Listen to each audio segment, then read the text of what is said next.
अगर मैं आपसे कहूं कि दिल्ली की सड़कों पर कुछ टैक्सियां ऐसी भी हैं जो बिना किसी जिंदा यात्री के अपनी सवारी पूरी कर लेती हैं, तो क्या आप यकीन करेंगे? राकेश रात के 2 बजे अकेला टैक्सी चला रहा था। सड़कें खाली थीं, शीशा साफ था, रेडियो पर धीमा सा गाना बज रहा था। लेकिन जब उसने पूछा, कहाँ चलना है साहब, तो पीछे से आवाज आई, मुझे वहां छोड़ दो जहां मैं जिंदा कभी पहुंच ही नहीं पाया। राकेश पिछले 10 साल से दिल्ली में टैक्सी चला रहा था। रात की शिफ्ट उसकी आदत बन चुकी थी। कम ट्रैफिक, ज्यादा सन्नाटा। उस रात भी सब कुछ सामान्य लग रहा था। पीली स्ट्रीट लाइटें, सुनसान सड़कें, इंडिया गेट के पास हवा में हल्की ठंड। तभी उसने सड़क के किनारे एक आदमी को खड़ा देखा। ऑफिस के कपड़े, सिर थोड़ा झुका हुआ, चेहरा साफ दिखाई नहीं दे रहा था। राकेश ने टैक्सी रोकी और पूछा, किधर जाना है? आदमी ने कहा, पुराना यमुना फ्लाईओवर। अगले ही पल वह आदमी टैक्सी में पीछे बैठ गया। टैक्सी आगे बढ़ी। राकेश ने महसूस किया यात्री बिल्कुल चुप था। ना कोई हरकत, ना कोई आवाज, बस सामने देखता हुआ। माहौल हल्का करने के लिए राकेश ने कहा, रात में उस रास्ते पर कम लोग जाते हैं। पीछे से जवाब आया, मैं हर रात इसी रास्ते से जाता हूं, लेकिन हर बार घर नहीं पहुंच पाता। राकेश को लगा ये कोई मजाक है। वह हल्का सा हंसा, लेकिन तभी आईटीओ के पास पहुंचते ही टैक्सी के अंदर अचानक ठंड बढ़ गई। ऐसी बंद था, फिर भी राकेश की सांसें हवा में दिखाई देने लगीं। टैक्सी के अंदर पेट्रोल और जले हुए कपड़े की हल्की सी बदबू फैल गई। राकेश ने शीशे में देखा, पीछे की सीट जहां यात्री बैठा था वहां कोई नहीं था। राकेश घबरा गया और उसने जोर से ब्रेक लगाए।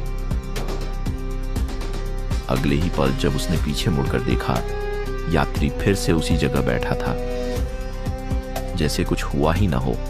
राकेश कांपते हुए बोला, साहब आप ठीक तो हैं? यात्री ने धीमी आवाज में कहा, यही मेरी सांसें रुकी थीं। और जो सड़क अभी तक सामान्य थी वह अचानक टूटी फूटी अंधेरी सड़क में बदल गई। फ्लाईओवर जर्जर लग रहा था। स्ट्रीट लाइटें कभी जलती कभी बुझ जाती। राकेश ने ब्रेक दबाए, लेकिन टैक्सी नहीं रुकी, जैसे ब्रेक हवा में ही जाम हो गए हों। पीछे से आवाज आई, राकेश। उसका दिल जोर से धड़क उठा। क्या तुम इस सड़क को पहचानते हो? राकेश डरते हुए बोला, आप मेरा नाम कैसे जानते हो? यात्री के चेहरे पर अधूरी सी मुस्कान आ गई। वह धीरे धीरे अपना चेहरा ऊपर उठाता है। आधा चेहरा जला हुआ था, त्वचा उधड़ी हुई, आंखें खोखली। वह बोला, 3 साल पहले इसी जगह एक टैक्सी ने मुझे टक्कर मारी थी। राकेश के हाथ कांपने लगे। ड्राइवर रुका नहीं, यात्री बोला, उसे बहुत जल्दी थी। फिर वह फुसफुसाया, ड्राइवर का नाम राकेश था। टैक्सी अचानक रुक गई। टैक्सी की लाइटें अपने आप बंद हो गईं।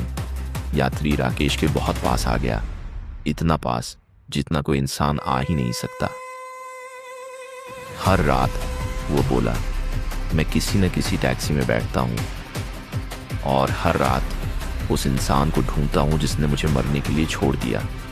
राकेश चिल्लाया, मुझसे गलती हो गई, मैंने तुम्हें देखा नहीं। भूत की आवाज और ठंडी हो गई। तो फिर तुम्हें मेरा चेहरा कैसे याद है? राकेश ने आंखें बंद कर लीं। जब उसने आंखें खोलीं, पीछे की सीट खाली थी। दरवाजा अब भी अंदर से बंद था। सीट पर गीले पैरों के निशान थे जो कहीं नहीं जाते थे। मीटर अब भी चल रहा था। मंजिल लिखी थी, कभी नहीं पहुंचा। राकेश टैक्सी से बाहर भागा और सड़क पर गिर पड़ा।